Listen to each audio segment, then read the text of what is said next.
right, Joe, I'm going to go ahead and turn my camera on if you want to do the same. Okay, I should be on. Get mine on.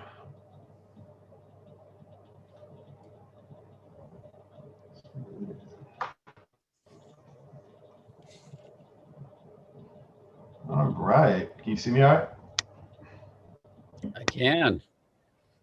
Cool.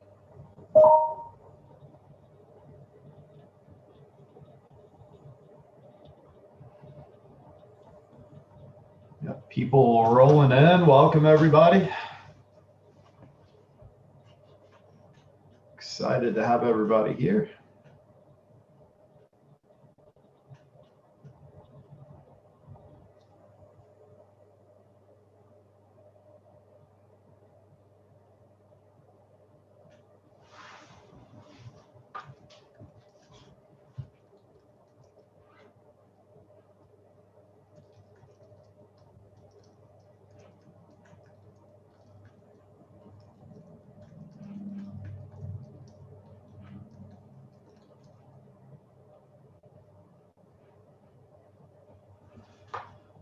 Welcome, Rajan. Hopefully I didn't butcher your name too badly.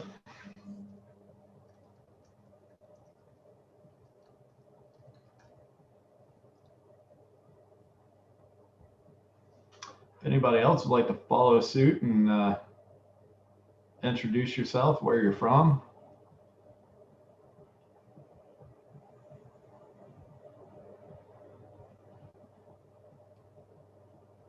Someone from Cape Cod. Went from Ontario to Cape Cod. I'm from Cape Cod, so that's pretty cool. Nice. Raleigh, North Carolina. All right. I'm from Boone, North Carolina. So DC in the house. That's where our headquarters is outside of.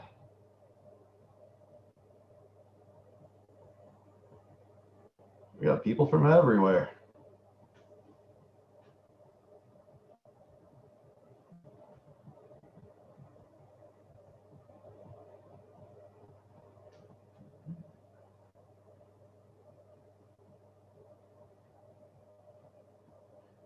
And Joe, where are you out of right now? I'm in New Hampshire. Okay, cool. Knoxville, Tennessee here. New Orleans, I was just down there earlier this year. My wife and I took a vacation on there. Everyone, we're going to give it just a couple of more minutes for everybody to trickle in, and then we'll get going.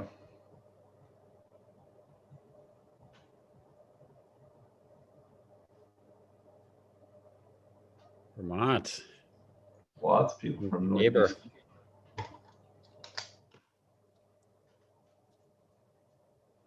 How's the weather up there for you, Joe? It's unseasonably warm. Same here. It's been up in the 70s most of this week here. Yeah, it was like 75 in New Hampshire yesterday, which is the last time that's going to happen for a long time. It drives me crazy because I keep bouncing back and forth between turning the heat on and having to turn the air conditioning back on. Yeah. Give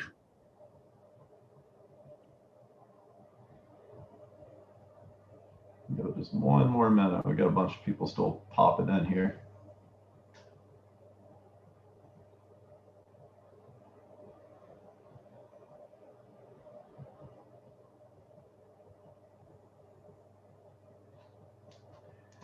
All right, what do you think, Joe? Should we go ahead and get this going? I think we should. All right. A few quick housekeeping items. Can I get somebody to confirm they can see my screen, hear me, and see our video all right? Awesome. Looks like we're all a go. We will be recording today's webinar. We will send out a recap tomorrow. That'll have a link to a recap page. We'll have both the recording as well as the deck from today's webinar. You can reply to that email linking you to the recap. If you have any questions, have any follow-up for myself or Joe, feel free to reach out for that.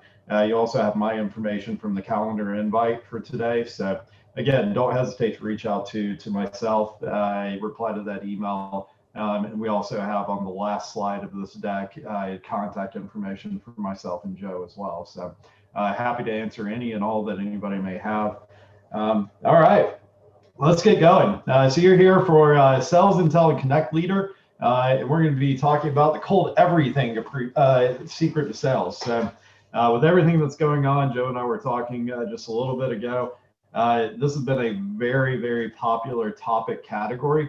Everybody's trying to figure out how to make the transition from organizations that may have had a significant outside sales presence to being pretty much 100% inside, having face-to-face in-person events pretty much sidelined, throwing everybody into quite a bit of flux here. So these topics tend to play really well, and excited to have Joe here with us from Connect Leader. So you have with us today, my name is Jason Hubbard. I'm Vice President of Partnerships and Alliances at Sales Intel. And then we have Joe Cronin here with us from Director of Inside Sales, from Connect Leader. Joe, welcome in. Hey, thanks, Jason. Yeah, awesome to be here. I would talk about this on a Saturday at 10 a.m. because I love talking about this stuff, because it really makes a difference for, at the SDR level, at the sales rep level, at the sales management level, at the company level. If you don't get this stuff right, things don't go well. So I love talking about it. Yeah, it's absolutely crucial. As I find myself saying more and more often, I don't think that much has fundamentally changed this year as far as what you need to be doing to be successful. The primary thing that's changed is that if you're not following those best practices, if you're not doing the things that everybody knows they need to be doing anyway, it's just become a lot more unforgiving for not doing things the right way. So whereas a lot of people may have been able to get away in the past with going the easy route, just loading in a whole bunch of people, spraying and praying and hoping for the best, it's become awfully unforgiving with that strategy. But most everybody knows the things they need to be doing, and it's just a matter of actually sitting down and doing it. And the biggest change probably is just need to do more of it this year, because you don't know what's on the other side of the phone or the email. And there are situations beyond your control that where you would have gotten a conversion last year, you won't get it this year. Absolutely. Absolutely. All right, so quick agenda. We're going to talk really briefly about optimizing your pre-outreach research and personalization at scale. Then I'm going to hand it over to Joe. He's going to talk about tools and tricks to make you a prospecting superstar. Talk a little bit about building the perfect multi-channel cadence strategy, and then we'll wrap it up by building your cold everything tech stack. Of course, you need the tools in order to be able to effectively implement and execute on these things. All right, personalization at scale. So, this is one of those classics. Everybody knows they need to be personalizing, they need to be segmenting. And so, it begs the question that this day and age, at this point, everybody's heard this so many times. Why in the world are people still not doing it? And the easy answer is it isn't easy to do. It takes time, it takes effort, it takes prioritizing this. It takes also giving it the time to be able to see results from. And I see this all the time. People will go through an initial phase of personalization, customization, segmentation, and then they won't give it long enough to play out to be able to really see results. And they'll throw up their hand and say, hey, well, that was a waste of time. Why did we ever do that? So really important to actually do it, but also to learn how to do it right. So, it is going to take time, it's going to take effort, but there's certain strategies that you can employ that make this a whole lot more efficient and a whole lot more effective. And so one of the biggest things you've got to do is figure out, how do you do this at scale? How do you make this a replicable process that's as efficient as humanly possible? And before I get into the ways you can use data and some tips and tricks on how to actually do your segmentation, the single biggest thing that I tell people whenever they're doing this is make sure that you're recording this information as you're going through the segmentation, if you're doing your pre-outreach research, stuff like that. make sure you're logging that, whether that's in your CRM, whether that's in your notes, whether you're doing it in Google Sheets. Of course, I'm a big proponent of actually doing this in your CRM. But make sure you're doing that, because I mean, one of the biggest things you can do as a time waster is have to go back and redo that research every single time you reach out to that person. And with most touches taking, or most campaigns taking 8 to 16 touches these days, it's a lot of times to go back and do that research all over again. So some key things you can use to be able to segment, break out your groups into different audiences, customize your content for outreach, stuff like that. Firmographics, so these are things like information about the company. So things like revenue, what industry vertical they're part of, number of employees, where they are geographically, even age of the company, stuff like that. Technographics, a lot of people are going to be familiar with, but this is the technology footprint of the company. So it's what technologies, what tech stack they're using, they're employing, leveraging internally, as well as in some cases even visibility into what they're evaluating, what they're considering, as well as what are common technologies and tech stack within that industry or their vertical. Intent's another one that a lot of people have some familiarity with, some not so much, and even when they do, there's varieties of intent. In a nutshell, intent is data on what people are doing, what they're engaging with content-wise, what they're showing interest in. At a really basic level, we're all using intent data, whether we realize it or not, because anytime you're looking at who's opened an email, who's clicked on a link, who's visited a page on your website, who's filled out a form, who's downloaded a white paper, who's registered for a webinar, all of those are intent signals. They're just first-party internal intent signals. What most people are talking about whenever they're talking intent in this context is a third-party intent signal. So something like Bombora, who we have a partnership with, where they're able to track over 7,000 different topics and be able to look at where interest intent is surging on those topics at a company level. So this extends that reach and that visibility outside of your own intent topics. Company intel is like where people have been in the news, they had rounds of funding, and they released a press release, and they had coverage, stuff like that. And then you can take all of this and be able to break people up into segments, into chunks, into audiences, which allows you to be able to tailor content for a wider group than just having to tailor content to an individual single person. And so you're trying to whittle down. This doesn't mean that you don't personalize at an individual level, but you create a funnel with it. And so, you start wide, you start fairly specific but wide, and you start coming up with things like content around a specific industry or a vertical, or geographic content or something like that. And then you start working your way from there down into more specific stuff like persona type content. What are the pain points, the things that person, that role are interested in? And then you can extend that all the way down to individual personalized content. Hey, I'm from North Carolina too. Great to see you there. Or we went to the same school or something like that. Or hey, your team did awesome over the weekend. That type of stuff. What about you, Joe? Any specifics that have been really effective on your end? Well, I think all of that is effective. And, where I come from, it's about getting the acceleration so you have time to do more of that smarter stuff, right? And there are certain prospects that deserve a little bit more of that kind of touch than others do, right? And that's part of what I'll be talking about. But for sure, the company intel, like, if you think of a company like Connect Leader that we're helping with sales acceleration, and yeah, if we see that a company has recently gotten funding, is on a growth trajectory, they need us, right? And they're in the hiring process. So they're better to talk to than a company that's not in that situation. So yeah, I love this slide. Right. Great. All right. So now let's talk about prospecting as superstar. I'm going to hand this over to you, Joe, and you can talk through some of your guys' best practices. Yeah. Thanks, Jason. And thank you everyone for attending today, because I know I didn't look at the official records, but this might be, since COVID started, might be the 1 millionth webinar that was put out there. And so I know everyone's time is valuable, and for sure, I plan to have some nuggets in here that everyone's going to take away and say, "Ooh, I learned that and that during this." Some of what I say will be real basic, like, well, of course, basic to you, but maybe not to someone else who's watching this. So we're going to run through it.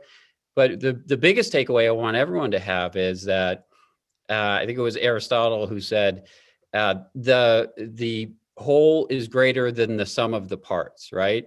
That my company, we're known for dialing. We do a lot more than dialing. We do email, we do everything, but we're known for dialing because many of our customers, for example, we have software companies that they'll pay for about 75,000 conversations a year from us. So we're all about dialing, we're all about conversations, but we definitely do not believe that you should just buy dialing. You need to do everything together. And that's where the magic happens. So that's what we're going to talk about is first, dial smart. That's what Jason's talking about, doing the segmenting, dial based on the intent, dial based on good data that you get from sales intel. Don't be dialing and emailing to garbage data and letting your reps suffer through that. So that's number one, dial smart. Next is dial fast, and that's one of the products that my company sells, is a technology that allows you to be able to have 6 to 10 B2B conversations in 1 hour.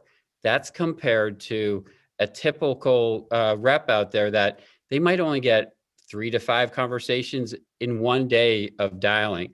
You need to do some fast dialing. I don't care if it's with Connect Leader. There's another competitor that does what we do. You need to do some fast dialing some of the time, probably to hit your addressable market. So people should be thinking about that to be able to make sure they can do all the other smart stuff that we're going to talk about, including sometimes it's really stupid to dial as fast as what I just said, of having 6 to 10 conversations in an hour. You need a little bit of time to get your head together and say, I know I want to do this follow up, and be real smart about what I say on the phone. Dial with email.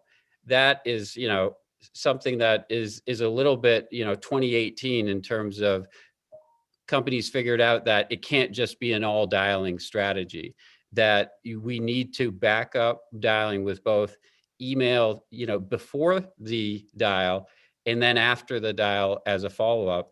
And there really is magic that happens there, that Jason, if I am trying to get to you and it's a cold call, you don't know who I am, and I'm just blah, blah, blah, you've never heard of me before, versus, hey, Jason, I'm following up on an email regarding XYZ. Are you going to maybe give a little bit more of a listen to that second version I just gave you? Yeah, absolutely. And I mean, I'm reminded of a webinar I did with Ingresso, and they were talking about how their research shows that if you increase your number of channels that you're reaching out on by 2, you'll see a 3 to 4x increase in connections and engagement. And so, I mean, you hear all kinds of anecdotes of like, email does not work for me. Like, I'm not getting any replies on that, or I'm getting all of my engagement, all of my meetings set off of LinkedIn. So I'm just going to focus on that one channel. And like, what they don't understand is, whether they're primarily talking to people in one channel or another, it does not mean that they're not hearing or seeing you on those other channels. And it's absolutely having an impact on your success on that channel where you're seeing most of the success. Yeah. And that's part of who this webinar is for. Those folks that are saying, I just do LinkedIn, or I just do email, or I just do calling. It's not good enough anymore. And you need it all to combine with each other to make it all more effective. And ultimately, are you really deciding that the person that only picks up their phone but mostly deletes emails or doesn't look at social, are you deciding that you're just not going to take them on as a customer, that you don't want them as a customer? It's kind of silly to think that you'd be all one thing. So that's what we're talking about when we talk about cold everything. Both, you have to make sure you're trying to get through on all channels, but all channels should be supporting each other. And related to video is, if you want to make that cold call work better, if you've gotten to them, that prospect, with a video in their email or a video in their LinkedIn beforehand, guess what? There's way better likelihood that first 10 seconds of the phone call, where most people get brushed off, you're going to get a little bit more time to be able to, because here's why, is that, Jason, you're going to feel targeted. You're going to feel like, oh, this isn't one of 1,000 calls this guy's making. Joe wanted to talk to Jason. That's the difference. And that's why it works. And the same thing, you were just mentioning LinkedIn, that we're going to talk more about how to effectively use LinkedIn to make sure your calling and your emailing campaigns work better. And this is something I don't think people talk about enough, is dialing and emailing with remarketing. And sales folks don't know of that a lot of times, what I'm talking about, but it's that old thing that you click on something on the web, it's a pair of shoes and whatever, that you all of a sudden are being followed around by that same pair of sneakers wherever you go. You see an ad here, there, and everywhere. Most B2B kind of companies have the ability that once a prospect hits their website one time, that now all of a sudden, for Connect Leader, as a prospect hits our website one time, now you're going to see, go ahead, by the way, everyone, go to connectleader.com right now, and we'll follow you on Facebook. We'll follow in terms of, you're in your Facebook feed, all of a sudden there's Connect Leader. The same thing throughout the web. The point is this, is now, Jason, when I call you and you've barely heard of me, but now you kind of have heard of me, are you more likely to take that call, get back beyond that first 10 seconds, do you think? Yeah, absolutely. And even going beyond retargeting, more and more you're seeing coordination between sales and marketing. I mean, it's where you're seeing more and more the terms marketing.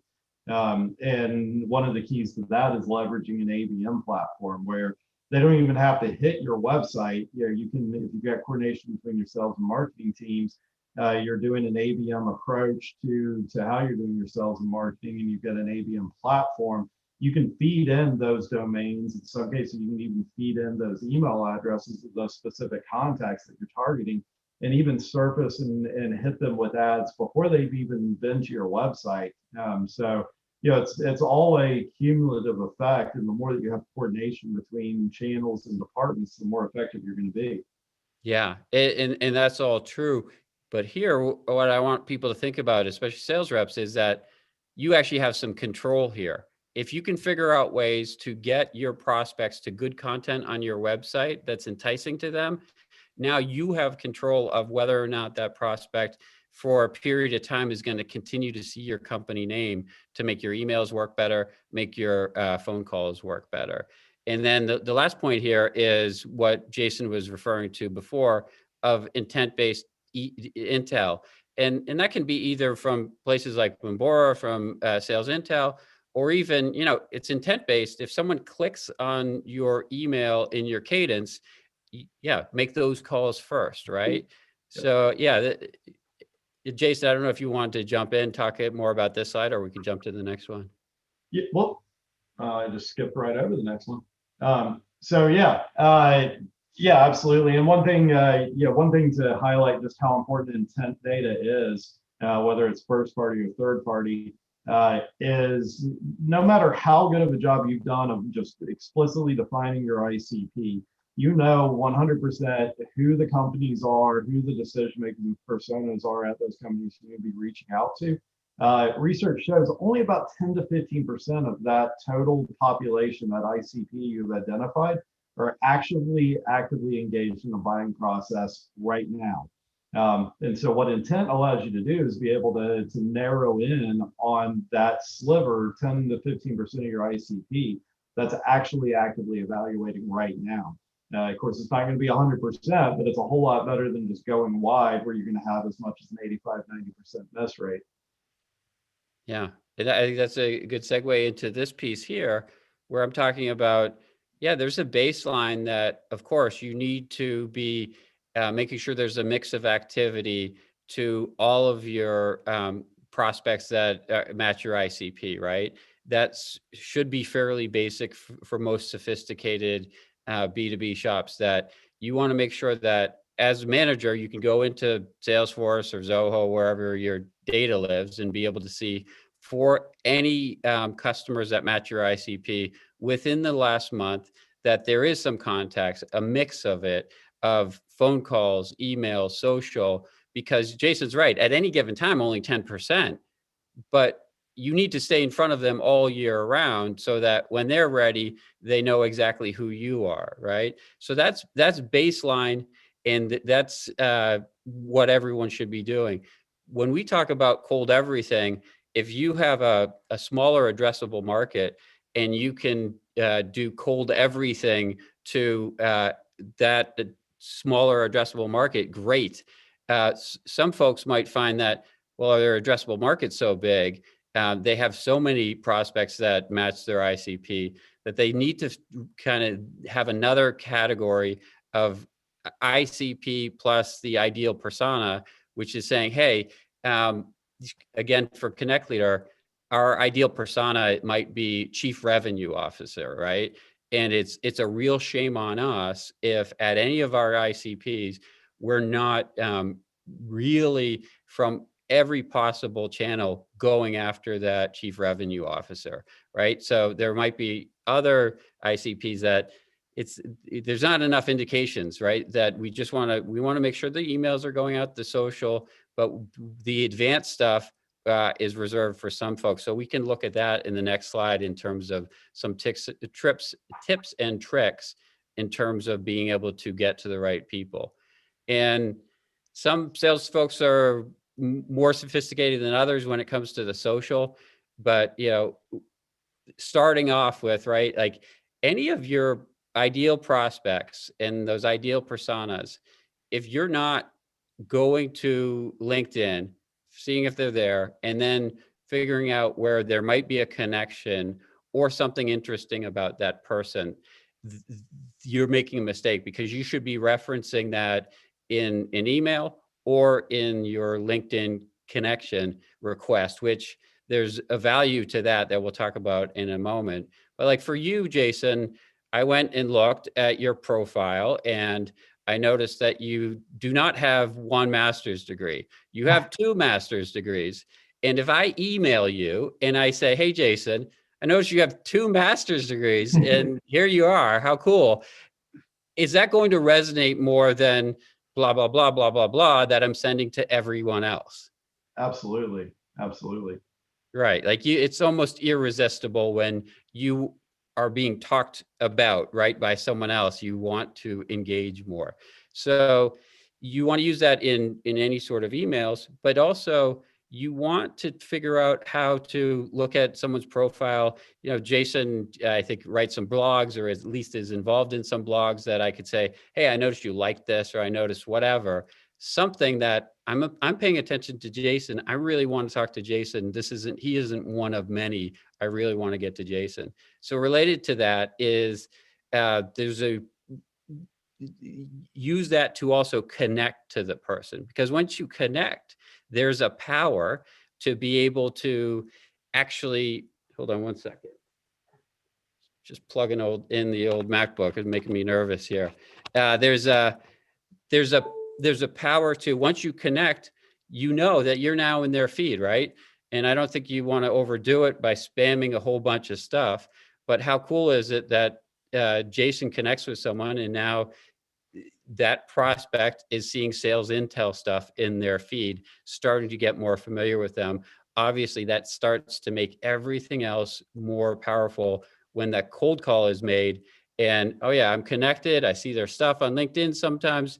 Do I let them get past that 10 seconds of that cold call? Yes, it's way more likely. That's where we're talking about cold everything. Everything needs to come together. Here's a couple nuggets for everyone. I don't see anyone really talking about this as much as they should, in terms of, I have the ability to get to my best prospect right now, their chief revenue officer, and be able to have a video sitting in their LinkedIn directly from me. Step one, connect with them. Step two, use my mobile to be able to just create a video that's going to end up in their LinkedIn messages. So that's, I think, a big takeaway. that when you're getting ghosted, or you're just trying to get to someone to the first time and, oh, they don't pick up any other way, why not try to send that video after you've sent the connection request and they've accepted? Same thing. You can just send a voice memo directly through LinkedIn. If for whatever reason you don't have their direct dial, you can't get to them. So it's really powerful as far as that goes. Um, let's see here. And then, one creative thing you can do is create content that's, let's say you're selling in cybersecurity. You might put it in a post that you would think would be relevant to your prospects, and then maybe tag some of your prospects in that post, and you're going to start to be seen. You have to be careful doing that, but it's something that can be powerful for sure. Thoughts, Jason, you have on anything that I just mentioned there? Yeah, I mean, the video piece is a big one. It's been a big focus for us this year, especially the second half of it. And it's virtually every day I see one of my reps sharing something where, hey, I've been pounding at the door of this person, could not get anywhere with it, sent them a video, and now I've got a meeting. So video is absolutely huge. One I had not heard of or even thought of until a few weeks ago. People are starting to leverage Cameo to try and get their foot in the door and break through the noise, which I thought was super creative and a context and use I hadn't even considered. And then the part that you were talking about, like doing the research, finding something relatable to reach out to them, stuff like that. It serves several different functions. I mean, one is just, like you talked about, you're building a relationship. You're making them know that you're actually taking the time. They're not just a number, like you're actually taking time to research them, stuff like that. But another one that's underappreciated is a psychological phenomenon called reciprocation. So if somebody does something for you, we're biologically built to want to reciprocate, to give something back to them. And the fact that you've done that research, you've made that effort, makes people, from a psychological standpoint, feel like they're indebted to you. And that the least they can do is give you a little bit of time to be able to talk to them. And so, yeah, absolutely. I mean, there's a lot of reasons why this stuff works, and it is so effective. Yeah. And related to that is the next item here is cold email. And one of the top things here within that same slide is, within cold email, there is the idea of creating a video there, right? So if you are not familiar with Vidyard, you should go out and look it up. It's just an easy Chrome plugin, hit record. All of a sudden you have a video that's embeddable in an email that you can send. They don't even charge for the, freemium kind of version. But same thing to Jason's logic there, that, oh, wow, this person just actually created a video for me, really has something to say to me specifically. The idea is that they're going to be more likely to watch that email.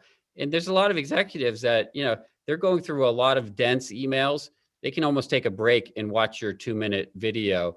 And so it's one more way to make your emails work. But then again, when you make the phone call and you can reference that, to get past that first 10 seconds and to actually turn your phone call into a converted call, that's what matters here.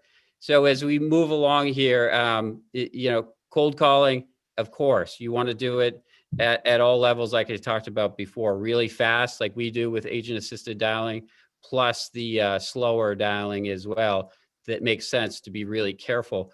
But all cold calling needs to be supported by at least email, and it should be social as well. And then I have a bullet here for cold text, which is just, hey, when text works, not most of the time for B2B, when it does work, I think, is those old opportunities that have become cold that you need to follow up on.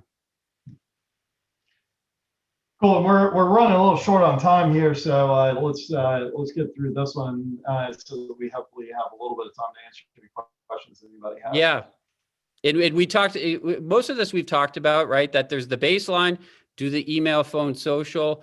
And then for extreme, this is kind of what we've already talked about. You see social swarm. What that means is, hey, if there's a particular account you're trying to get into, why would you not try to link in with essentially everyone over there that matters? Like, why are you holding back on doing that? because you're ultimately probably going to at some point get a referral to get in a door that you need to get through. And then the other thing is, when it comes to cold everything, it's not just your buyer you should be getting to. It should be start from the top sometimes and start from at the rep level or at the admin level, whatever it is. You need to, in some cases, to get to your best customers, just go in at all angles. Yep. Yeah, I mean, everybody, every time you hear it, there's a new study saying there's even more people at the table whenever it comes to making a decision. So you have more than one decision maker, but don't forget that you also have, end users who oftentimes are not the people that hold the purse strings or making the final decision. You're going to have cheerleaders, advocates, stuff like that. So just because they're the ones not signing the check or executing the agreement, doesn't mean ignore them. A bottom up, foot in the door strategy needs to be there alongside your top down, focusing on your actual decision maker side of things as well. All right. And then last but not least is tech stack. So what's your ideal tech stack for this stuff, Jeff? Yeah, so it starts with data, right? So go with sales intel, make sure you get the data right. LinkedIn Sales Navigator, I think, is becoming a must more and more so, especially the enterprise edition. Some people don't know this, but actually works directly with Salesforce and will tell you within Salesforce when someone's no longer at the company so that you can clean up your Salesforce. So yeah, that's a must. And then from technology, anyone who's involved in, attending a webinar like this probably has heard of Outreach, SalesLoft. Yes, you want to do those cadence emails, which by the way, you can do through Connect Leader as well. You want to do those outreach emails, but what has to happen is the phone call backups. You can't just do email all the time and not have the phone calls happening. And that becomes difficult when it's only 3 conversations per day kind of thing. So then there's Groove, Phone Burner, Sendoso, Jason, you mentioned before, ZipWeb for texting. And I even was nice enough to mention my competition in here because I was giving so many plugs for Connect Leader that I want you to know it's not just about Connect Leader. You should look at agent assisted dialing because it is, it's going from kind of horse and carriage to car, right? That it is just an unbelievable difference. And you have to go fast sometimes to do all the other smart stuff that we're talking about. So that's cold everything is hit all parts of the organization, everything you have, and anything. And if anyone wants to add comments of like what we're missing here, we'd love to hear that. Yep. Well, awesome. We're a few minutes over, but I don't know about you, Joe. I can hang around for at least 5 more if anybody has any questions. So go ahead and pop those in the side panel if you have any. Wendy's asking, I'm not sure which one of us she was asking, but I can answer and then you can as well, Joe. But when will we have integrations with Microsoft Dynamics? For us, it sells Intel. That's planned for Q1 of 2021. So coming up here in just a few months. Don't know about you, Joe. Yeah, we currently have integrations with Microsoft Dynamics. Okay, so I assume that one was to me then. All right, Robert's asking, what's the best way to personalize an email if the target is not on LinkedIn? So, Robert, it's a great question. Obviously, LinkedIn's not the only place you can go and do your research, do your prospecting. So, you can go to company pages. Oftentimes, we'll have an about section with employees on it. Do just a basic Google search on that person. Oftentimes, you'll find that they were a panelist or a speaker or something like that. They've got a bio up somewhere. And then you always have data providers such as Sales Intel, where you can see their job title, job level, job department, stuff like that, which of course is very similar to the stuff you're going to find on LinkedIn anyway. For us, at least in Sales Intel, we're not pulling that data or scraping it from LinkedIn. We do use LinkedIn to help us verify the data. But just because it doesn't live on LinkedIn does not mean that we don't have it or other data providers don't have information on that person.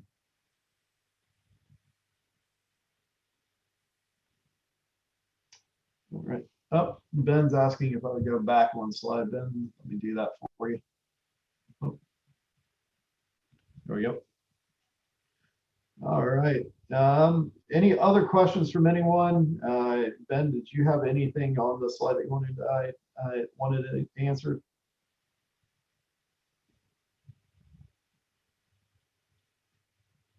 All right. Well, gone.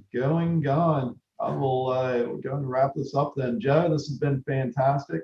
Yeah, thanks, Mark's Jason. asking where and when the deck will be available. We will get an email out to everybody tomorrow with a link to the recap page. We'll have both the deck and the recording on it. And again, feel free to reply to that if you have any questions for either myself or Joe. Our contact information, of course, is on this last page of the slide as well. So you can reach out to us directly there as well. All right. Thanks so much, everybody. Joe, this has been fantastic. Really appreciate it. Yeah, thank you, Jason. And I hope, if nothing else, we got people psyched up to do more, right? To whatever it is, do more. All right. Thanks, everybody. Have a great day. Thanks.